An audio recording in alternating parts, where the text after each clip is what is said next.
Entre el Rif y las elevaciones del medio Atlas se esconden las esencias del Marruecos eterno. La fertilidad de la tierra propició el desarrollo desde el tiempo de los romanos, cuyas huellas se conservan en Volubilis. En sus proximidades, la llegada del Islam quedó reflejada en la ciudad santa de Mulay Idris, convertida desde entonces en centro de peregrinación.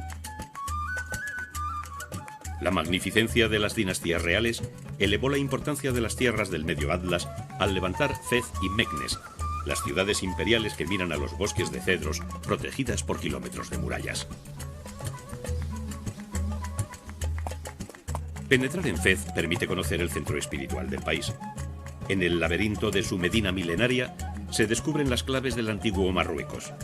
Mezquitas, madrasas y riads conservan el influjo de la arquitectura andalusí, mientras en las callejas vibra la actividad incesante del mayor centro artesanal. Desde Fez se parte hacia el Marruecos oriental en busca de las arenas del desierto. El trayecto resume un sinfín de paisajes. Sin solución de continuidad se pasa de los bosques de cedros a las elevaciones montañosas cubiertas de nieve. Del valle del Cis, donde la vida se refugia en las casbas y sus palmerales, al desierto que se deja visitar en las dunas de Mersouga. Más allá, el Sáhara impone su misterio, la aventura buscada por los grandes viajeros de todos los tiempos.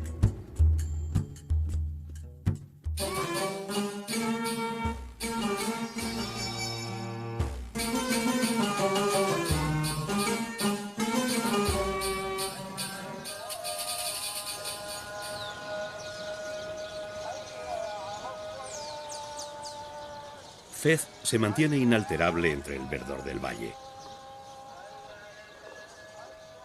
Envuelta en murallas, la ciudad milenaria se deja observar por el recién llegado, pero no se entrega fácilmente. A su río y a las 60 fuentes debe su fundación en el año 788, cuando el emir Idris I quedó fascinado por la frondosidad del paraje. Hija del agua, creció la ciudad santa de los cedros durante 1200 años, convertida en el centro espiritual e intelectual de Marruecos. Para las gentes del desierto, el paraíso es un oasis amurallado, y Fez mantiene ocultos sus jardines, sus mezquitas y palacios tras kilómetros de murallas que compartimentan la vieja urbe, un universo cerrado y complejo al que se penetra por puertas monumentales empujados por la corriente humana. Nada dentro de la Medina nos es ajeno. Fez compartió etapas de esplendor con Al-Ándalus. Entre sus primeros pobladores se cuentan numerosas familias cordobesas que se asentaron en la llamada Ribera de los Andaluces. Además, las dos orillas del Mediterráneo vivieron siglos de pujanza bajo las dinastías de los almorávides y de los almohades. Los influjos artísticos se mezclaron hasta formar el llamado estilo andalusí, tan presente en la ciudad santa.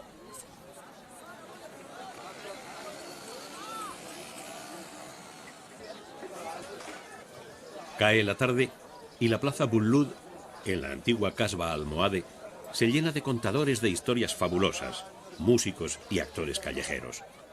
En ella confluyen las dos ciudades que forman la Medina, el viejo Fez al-Bali y el nuevo Fez Jedid, construido en el siglo XIII por la dinastía de los Bení Merines, a los que se deben los más bellos edificios. Las murallas ocultan el fabuloso Palacio Real con sus jardines. La puerta principal es un anuncio del lujo interior.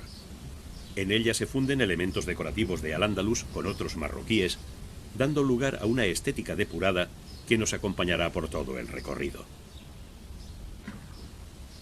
Frente al Palacio Real, el Mellah, también amurallado, aloja a 120 familias judías, cuyas casas con balconadas de madera son únicas en la Medina. A cada paso se comprueba la vigencia de los antiguos oficios de la comunidad judía.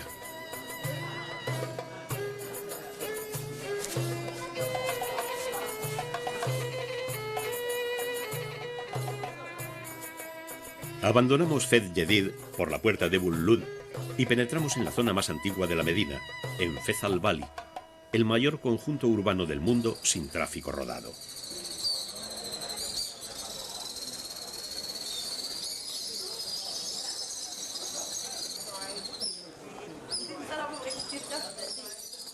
Se camina despacio, inmersos en la multitud que se aprieta en el abigarrado universo de los zocos. Por la Talá Esguira, de la que ya habló León el Africano, se desemboca de pronto en el dédalo de callejas repletas de vitalidad, donde se vende y se trabaja, ya que el 85% de la población vive de la artesanía.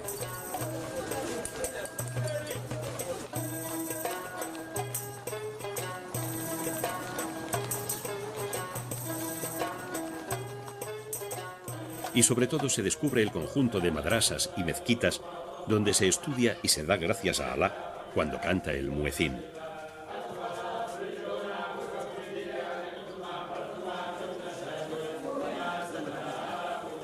La madrasa Bou Inania, al igual que las otras madrasas de Fez, deben su imagen a la depurada estética de los meriníes del siglo XIV.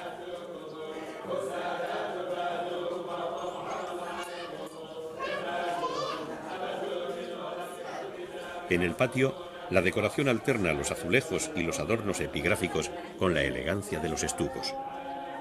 Se dice que el sultán Abu Inan, sorprendido por lo costoso de la obra, visitó la madrasa y dijo al verla: «Lo que es bello no es caro, sea cual sea el precio». León el Africano difundió en sus escritos las maravillas de la madrasa, que quedó como un prototipo de estos edificios destinados al estudio y a dar alojamiento a los estudiantes llegados de todo el occidente musulmán. No hay una madrasa igual a otra. La de Sarich muestra también el esplendor de la fusión andaluza-marroquí y el refinamiento con el que se rodeaba a los talib, que estudiaban el Corán y llevaban una existencia mística.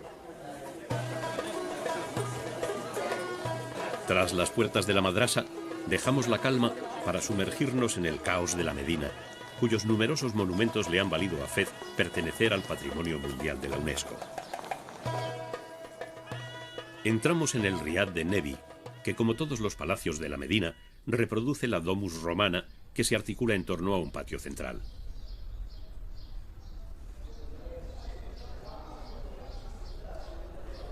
Muchos riad están siendo acondicionados como restaurantes y hoteles repletos de hechizo.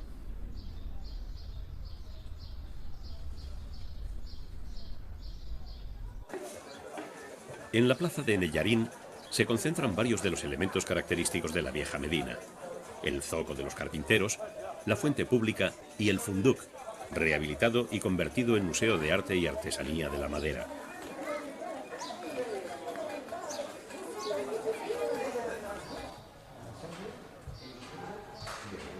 La tipología del edificio se adapta perfectamente a su función de alojar a quienes acudían a vender sus productos a la ciudad. Era, pues, almacén de mercancías, establo de animales de carga y fonda de comerciantes, y pese a un uso tan prosaico, tenía una decoración exquisita.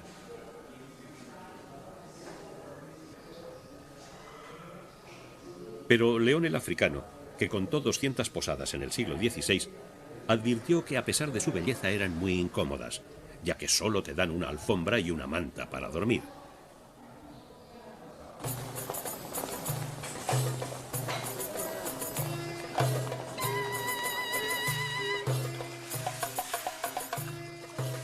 El centro vital de Fez al-Bali palpita en torno a la gran mezquita de Al-Qarawin. Fundada en el 859 por Fátima, la hija de un rico comerciante tunecino, durante 12 siglos no ha dejado de agrandarse hasta formar el fabuloso complejo arquitectónico de la actualidad, maravilla del estilo andalusí que se adivina desde las puertas, ya que la entrada solo está permitida a los fieles, que pueden superar los 20.000.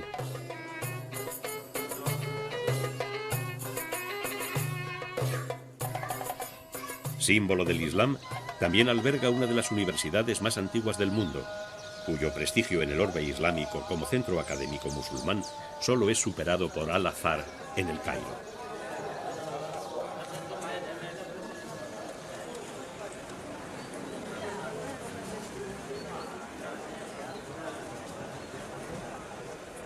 Su biblioteca ya existía en el siglo X.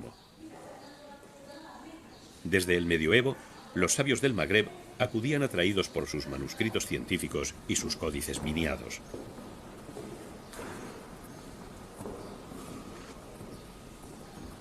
Las obras de Averroes y de Ibn Khaldun son algunas de sus joyas.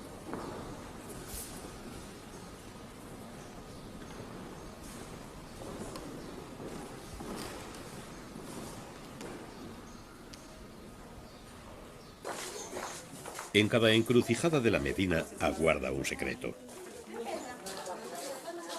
La ventana de las peticiones pertenece al mausoleo santuario de Mulay Idris, fundador y patrono de la ciudad de Fez, lugar considerado uno de los mayores centros de peregrinación de Marruecos.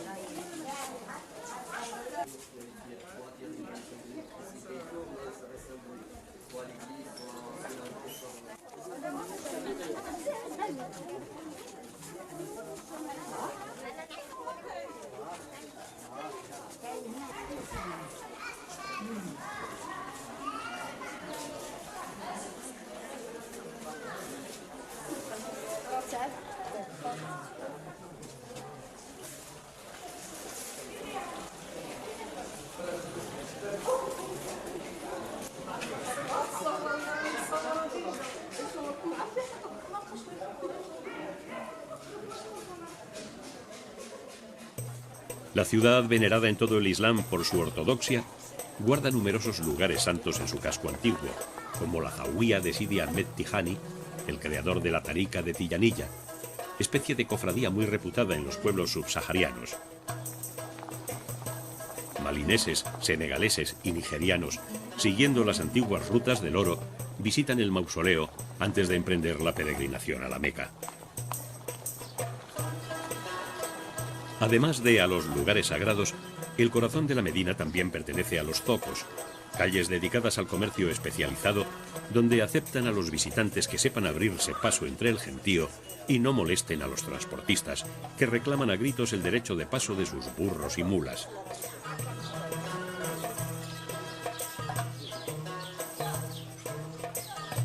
En el zoco de la Jena se venden cosméticos, hierbas curativas y compuestos farmacéuticos.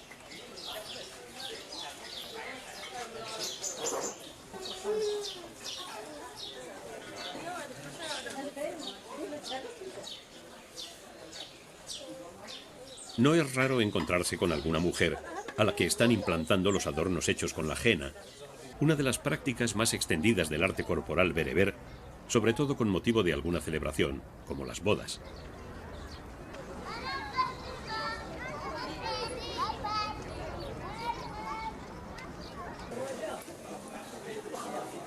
La ciudad hermética se desborda en los zocos que permiten vislumbrar la riqueza y sofisticación de la sociedad fesí.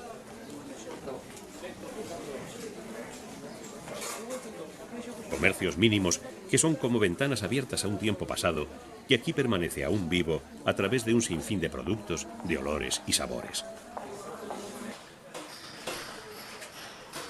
En el zoco de los latoneros se aprecia que la Medina también es un gigantesco taller y las manos el instrumento más preciado. El apego a la tradición mantiene vivos a los gremios y los oficios se pasan de padres a hijos con técnicas y utillaje que son auténticas reliquias del pasado. El turismo sostiene a las bordadoras del típico punto fesí, que además es reversible.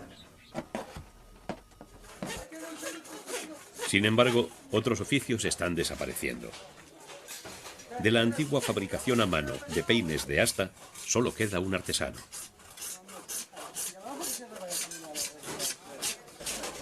A espaldas de los abigarrados zocos, el barrio de los tintoreros aprovecha la abundancia de agua para aclarar los hilos teñidos en los sótanos más insalubres.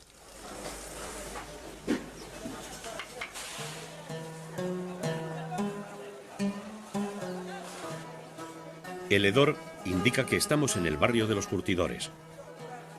Las tinas para curtir y teñir el cuero son idénticas desde hace cientos de años, pero ahora solo quedan 4 curtidurías. La técnica del curtido de pieles emplea excremento de palomas, orina de vaca, aceite de pescado, grasas animales, ácido sulfúrico y sales de cromo.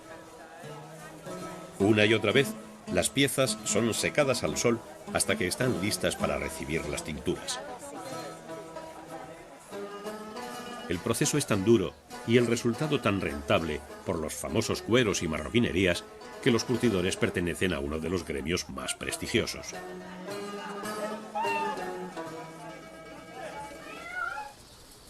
Para evitar que el aire sea irrespirable, los alfareros están instalados en las afueras de la Medina.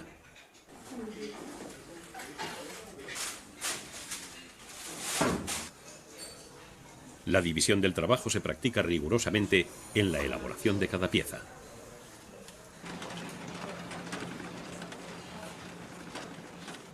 La cerámica policromada reproduce modelos antiguos, mientras que la característica de Fez es la blanca y azul.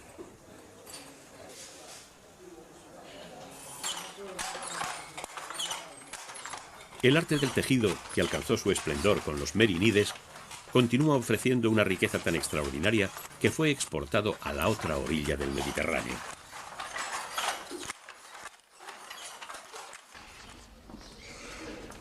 Parece imposible no perderse en el dédalo de la Medina, formado por unas 9.400 calles y callejones. Para orientarse sirven las vías principales repletas de tiendas, ya que siempre conducen a una puerta o a un monumento.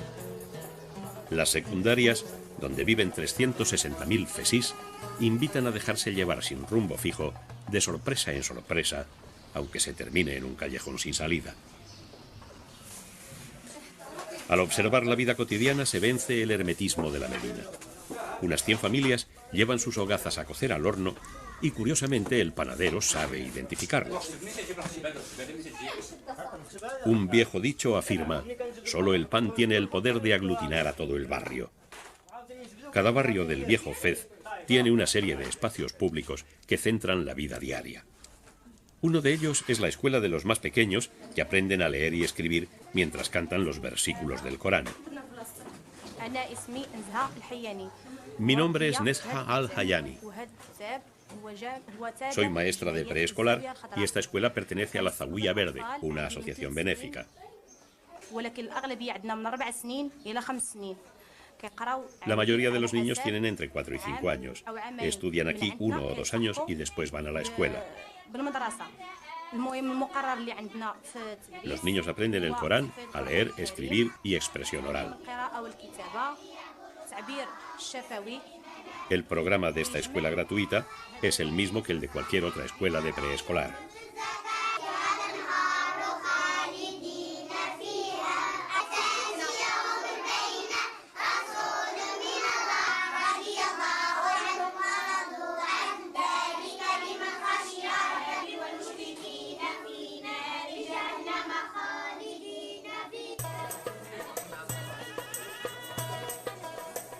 Otro elemento del barrio es el mercado popular. Allí venden sabores que nos son conocidos, como los turrones, que aquí se toman todo el año, y los dulces de hojaldre y miel. La riqueza agrícola de la región fesí aparece representada en la variedad de aceitunas, en la variedad de frutas.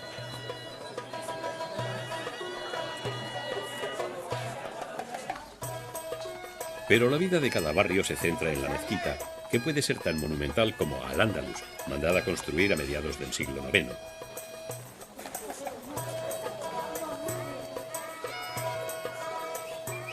Preside el barrio donde se asentaron en el 818 las familias de los rabadíes, que tras una revuelta fueron expulsadas de Córdoba. Su santuario reúne a las mujeres a la caída de la tarde.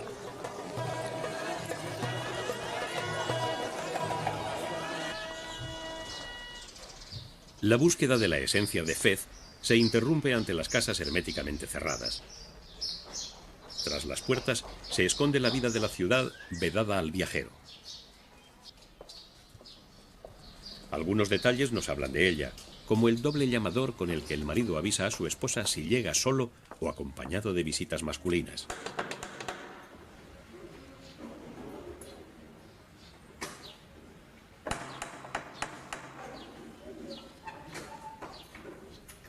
La vida intramuros tan solo se puede adivinar en los riad que abren sus puertas a los viajeros.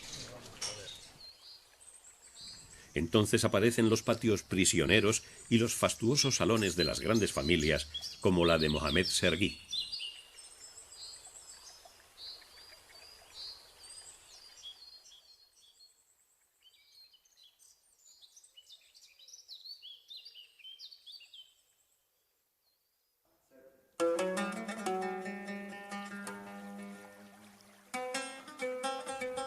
Otros, como el Riad Galia, acogen a huéspedes deseosos de vivir en plena Medina.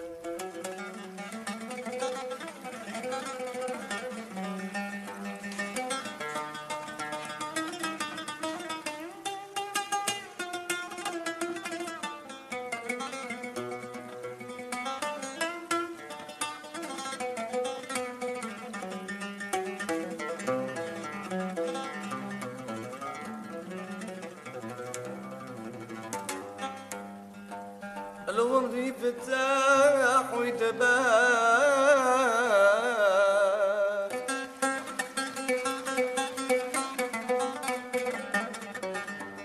سعدي بيك يا محمد لله لا شفيت يا لدا عاري عليك يا محمد.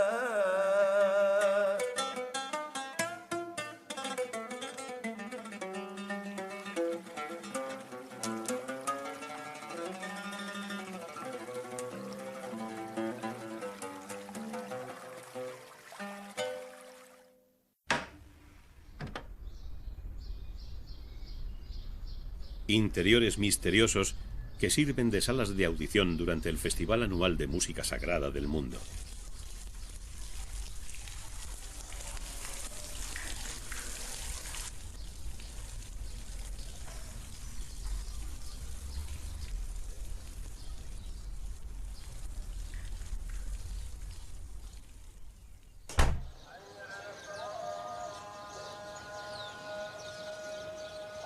Comienza a declinar el día y la Medina detiene su ritmo, convirtiéndose en un universo misterioso.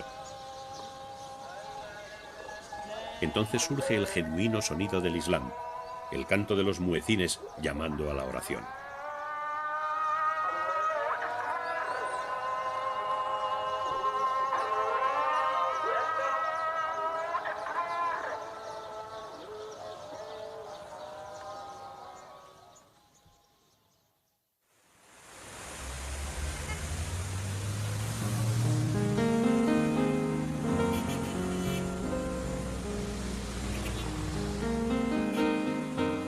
A la abundancia del agua debe Fez su razón de ser y su progreso.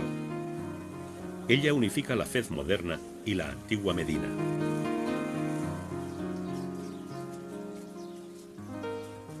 Almorávides y almohades fueron los grandes ingenieros hidráulicos del medioevo.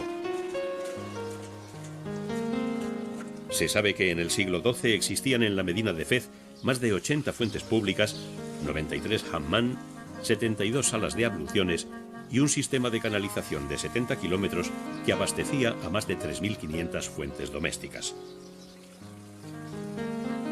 Hijos del agua, los jardines interiores son los secretos mejor guardados de una ciudad en la que, según León el Africano, se concentra toda la civilización y todo el esplendor de Berbería e incluso de toda África. El jardín era un bien tan preciado que hasta el gran parque de Genanesville está protegido del exterior por un recinto amurallado.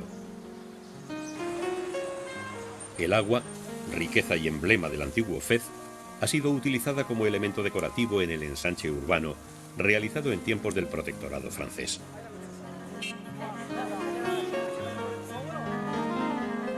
La ciudad creció fuera de las murallas, siguiendo una planta en damero, con espacios bulevares y avenidas repletas de edificios oficiales, bancos, grandes hoteles y cafés.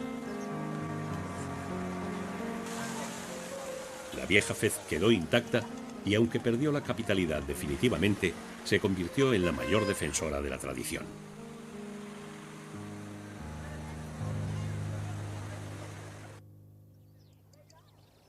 Entre el Rif y las estribaciones del medio Atlas, Fez prosperó gracias a ser un importante cruce de caminos, gracias a las minas y a los bosques de cedros y sobre todo gracias a la riqueza agrícola de la llanura de Sais. Su proverbial fertilidad se debe por igual a las condiciones del suelo como a las técnicas de cultivo ancestrales, que usaban canalizaciones, aguas embalsadas y norias. Los olivos, los árboles frutales, los cereales y los viñedos sustentan a una sociedad rural muy tradicional que se organiza en torno a los masra, especie de cortijos.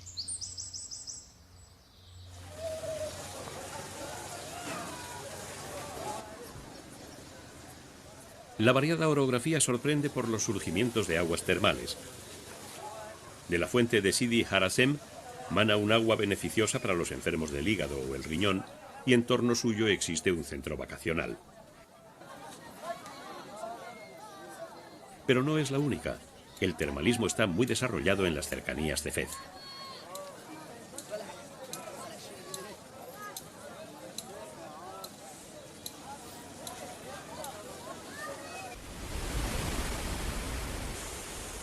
Junto a la ciudad bereber de Sefrú, la cascada de Agay termina con la falsa idea de que estamos en un territorio tórrido.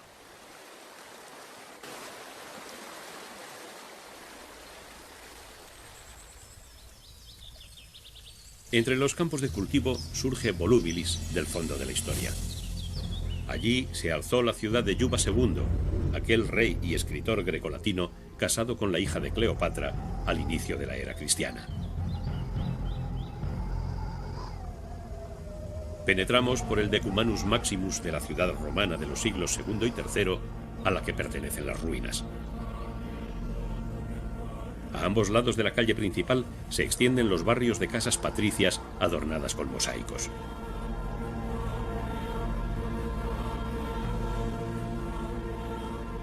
El arco de triunfo dedicado a Caracalla y a su madre Julia Domna parece enfrentarse a la eternidad, igual que los mosaicos que atestiguan la prosperidad de los hacendados y de los comerciantes de aceite de oliva.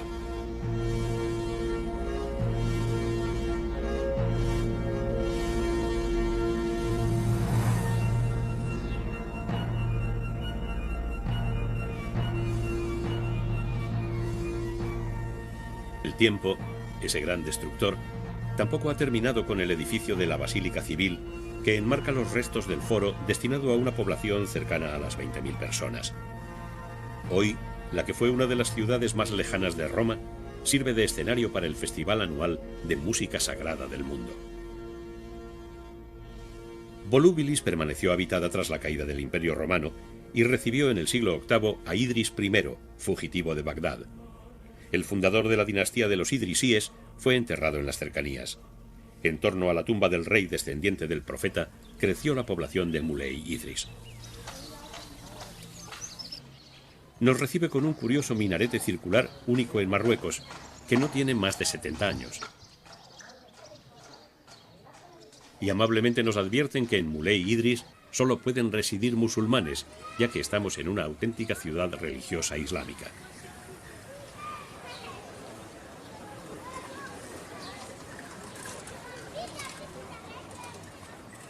Proliferan los puestos de vela votivas, con las que honrar al primer rey musulmán del Magreb, el fundador de Fez, considerado el padre de Marruecos.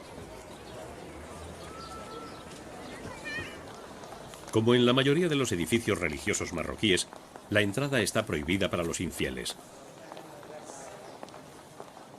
A sus puertas llegan constantemente gentes de todo el país y el santuario es el centro de peregrinaciones más importante.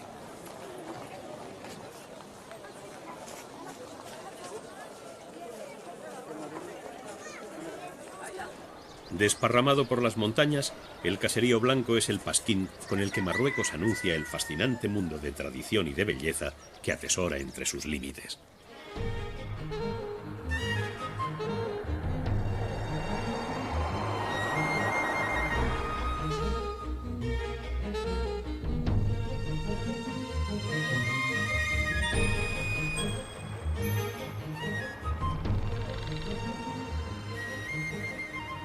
Solo el capricho de un rey pudo convertir a la villa dedicada al cultivo de la aceituna en una ciudad imperial.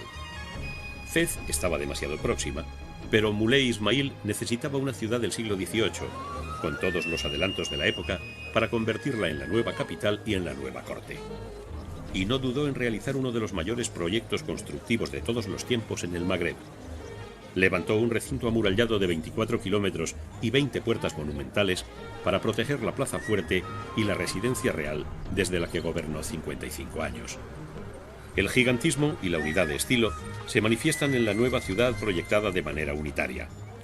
El descomunal estanque Abdal, alimentado por canales de irrigación de más de 25 kilómetros de longitud, tenía que abastecer a un descomunal palacio real con un harén de 500 mujeres y a cerca de 50 palacios cortesanos. Mulay Ismail fue contemporáneo de Luis XIV, con el que tuvo relaciones diplomáticas tan estrechas que él llegó a pedir la mano de una de sus hijas, a lo que el rey Sol no accedió. Con el monarca francés que levantó el Palacio de Versalles, compartió la pasión constructiva y el absolutismo político. La estatua del aguador recuerda a este personaje tradicional de las zonas de ocio y de mercado. En el edificio de los graneros se almacenaba el alimento para los 12.000 caballos de Mulay Ismail, el sultán que asentó la dinastía alauí en el trono de Marruecos. Los graneros estaban dotados de un complejo sistema de ventilación y refrigeración. Sus cúpulas sirvieron como escenario a Martin Scorsese para su largometraje La última tentación de Cristo. Las puertas monumentales nos comunican con el núcleo imperial. Mulay gobernó con mano de hierro, sometió a todos sus enemigos y frenó las ansias expansionistas de las potencias extranjeras. Y lo logró con la fuerza de su famosa Guardia Negra.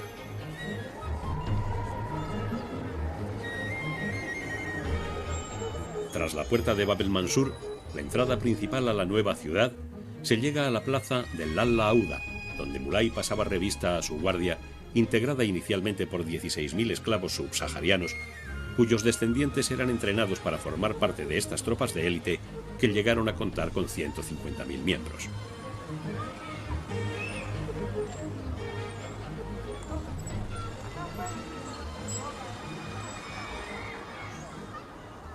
El mausoleo de Mulay Ismail está abierto a todos los visitantes, incluso a los no musulmanes, por tratarse de un héroe nacional. La sucesión de patios consigue crear una sensación de aislamiento del mundo exterior, hasta llegar a la sala de las abluciones, profusamente decorada. La utilización de la luz y el frescor de la estancia prepara a los fieles para que calmen sus pasiones antes de penetrar en el espacio sagrado. El acceso a la sala de las oraciones está prohibido para los no musulmanes, que nos limitamos a contemplar desde lejos la decoración repleta de mosaicos y complicados estucos. La estancia parece un bello cofre para el catafalco del sultán más poderoso del reino alauí.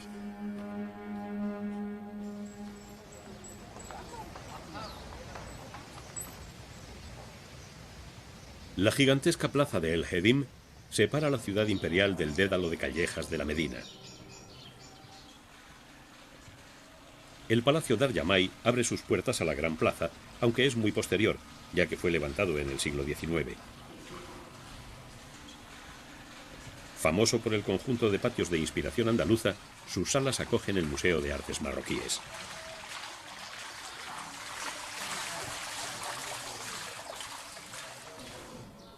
La colección está formada por objetos artesanales provenientes en su mayoría de Meknes y el Medio Atlas: madera, cerámica, orfebrería, damasquinados, bordados y tapices.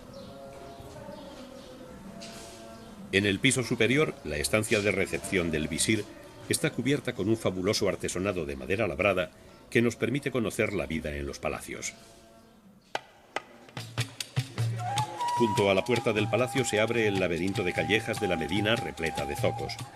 A la sabiduría popular se deben estas calles que dejan pasar el aire y detienen al sol. Son la antítesis del urbanismo real de Mulay Ismail con sus grandes plazas.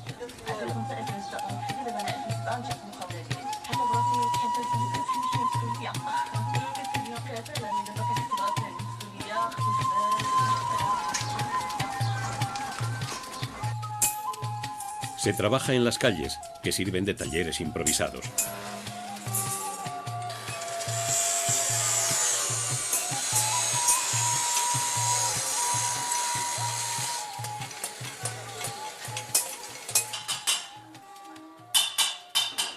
السلام عليكم أنا اسمي محمد صانع تقليدي في حرفة الدمشقية.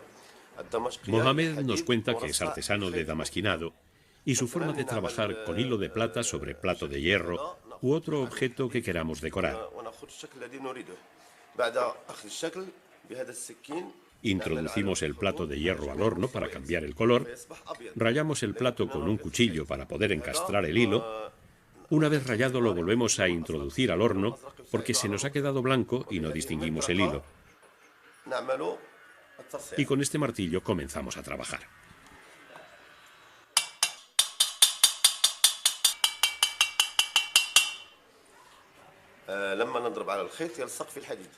Cuando golpeamos el hilo de plata, este queda fijado sobre el plato y lo pulimos con piedra de ágata. Este trabajo es obra de un buen artesano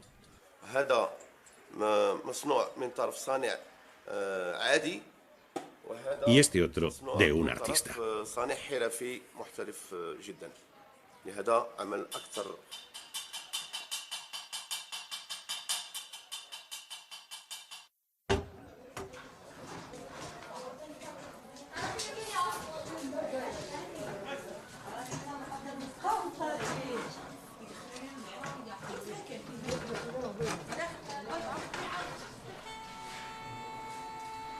Nos vuelve a sorprender el refinamiento alcanzado durante la dinastía de los Merimíes en la madrasa Bouinania.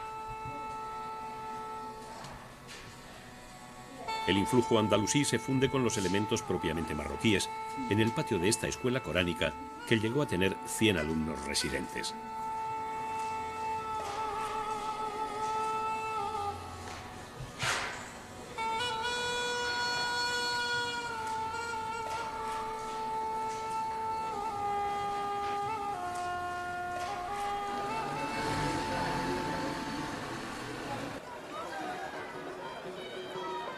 Al atardecer parece que la vida de Meknes se concentra frente a Bab Mansur, una de las puertas más emblemáticas de Marruecos. Poco a poco, la plaza de El Hedim comienza a llenarse de hombres y mujeres que pasean plácidamente. Algunos son auténticos personajes de la ciudad, como el viejo aguador.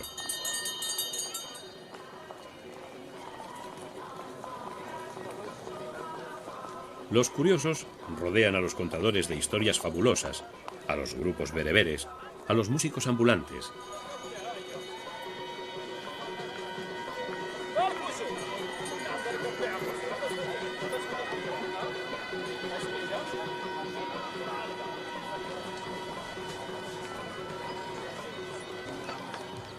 Anochece en Meknes. A la mente nos viene una antigua aseveración.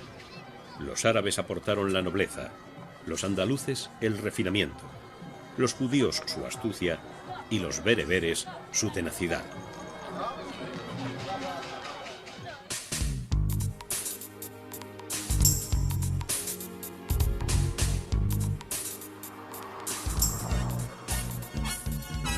Meknes y Fez son los puntos de partida para cruzar la gran cordillera que nos separa de las arenas del desierto.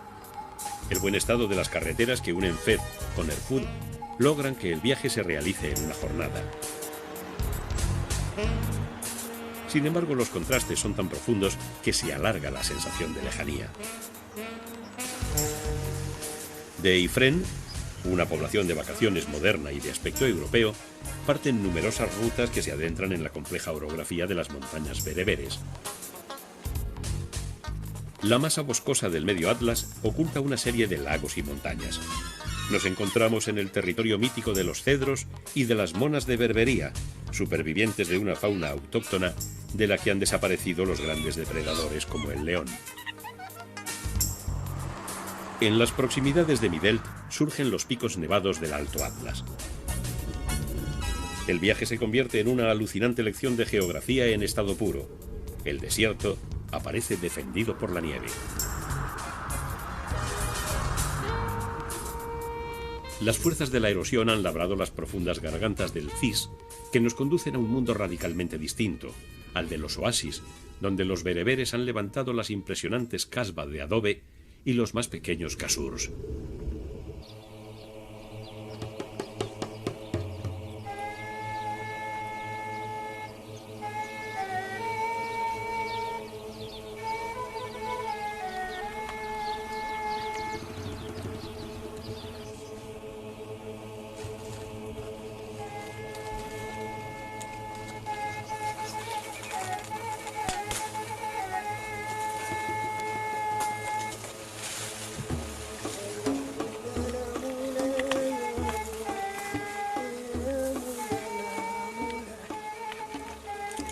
El Palmeral guarda el secreto del Fouara, uno de los sistemas de canalización más antiguos del Sáhara.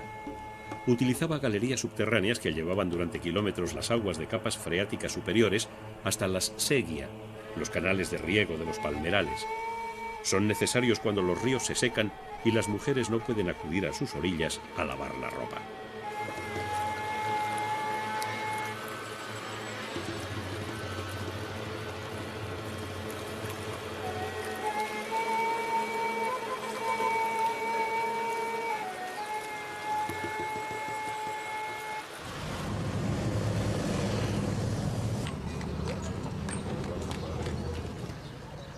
Aunque buen número de hoteles se concentran en Erfoud, una ciudad administrativa y militar fundada tras la pacificación de las tribus del Tafilalet, contrarias al protectorado francés, la cercana Risani, antigua capital del Tafilalet, continúa centrando la vida tradicional.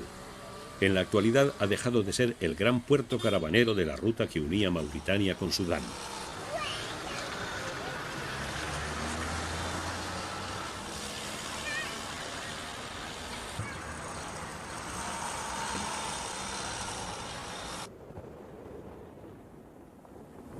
Los vehículos todoterreno llevan a los viajeros por los caminos de tierra.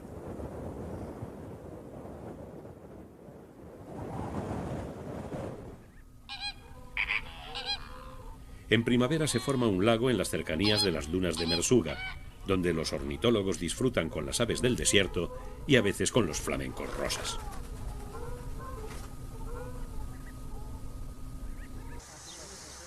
Las canteras de fósiles hablan de los tiempos primigenios del Sáhara, cuando las aguas del mar lo cubrían.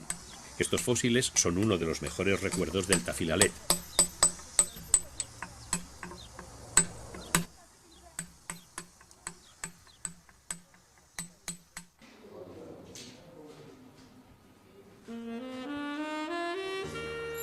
Regresamos a Risani, de donde era originario Mulay Ali Sherif, fundador de la dinastía Alauí, cuyo hermano, el poderoso Mulay Ismail, se encargó de asentarla hasta la actualidad. Mulay, además de construir Meknes, también se encargó de la casba de Risani. En sus zocos se vende la abundante artesanía de la región.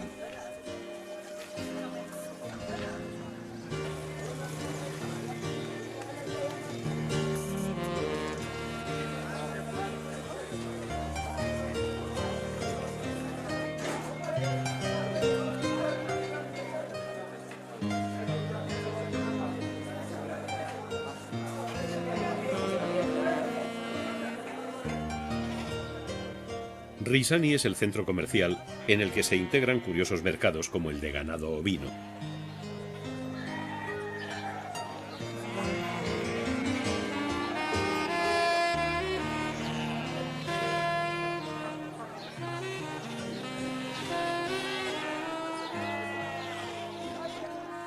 Y no falta un gran aparcamiento de asnos que esperan pacientemente a que sus amos terminen las compras.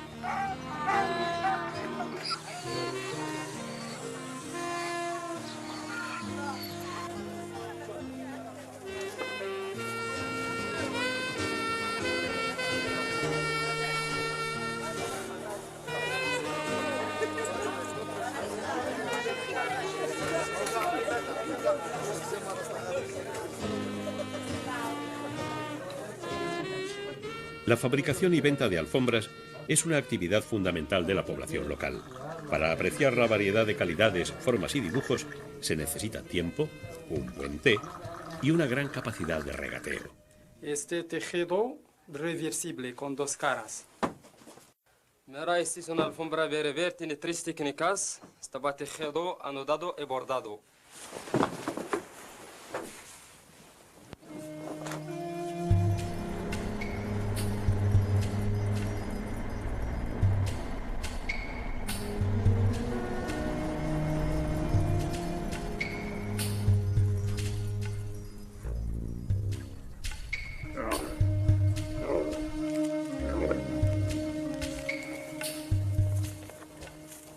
Las pistas del desierto aguardan y resulta imprescindible recorrerlas provistos del turbante, que salva del sol y del viento y en caso de apuro sirve como almohada.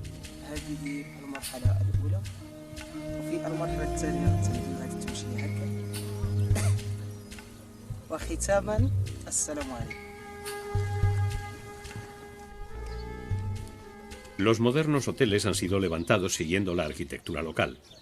De ellos se sale hacia las sendas polvorientas del Erg Chevi y las dunas de Merzouga, las más altas de todo Marruecos.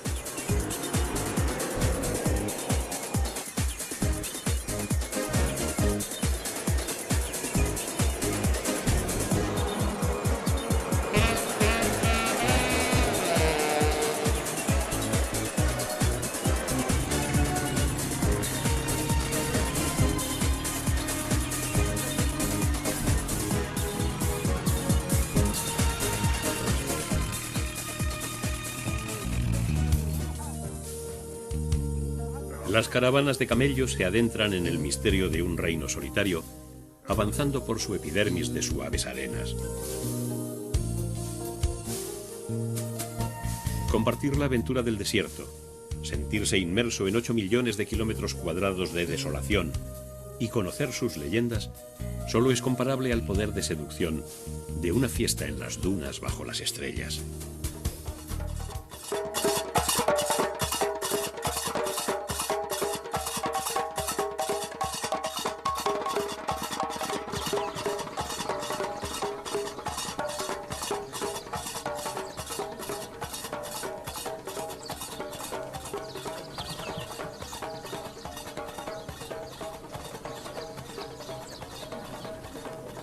Al amanecer, el reino de la inmensidad y el silencio ha cumplido su promesa.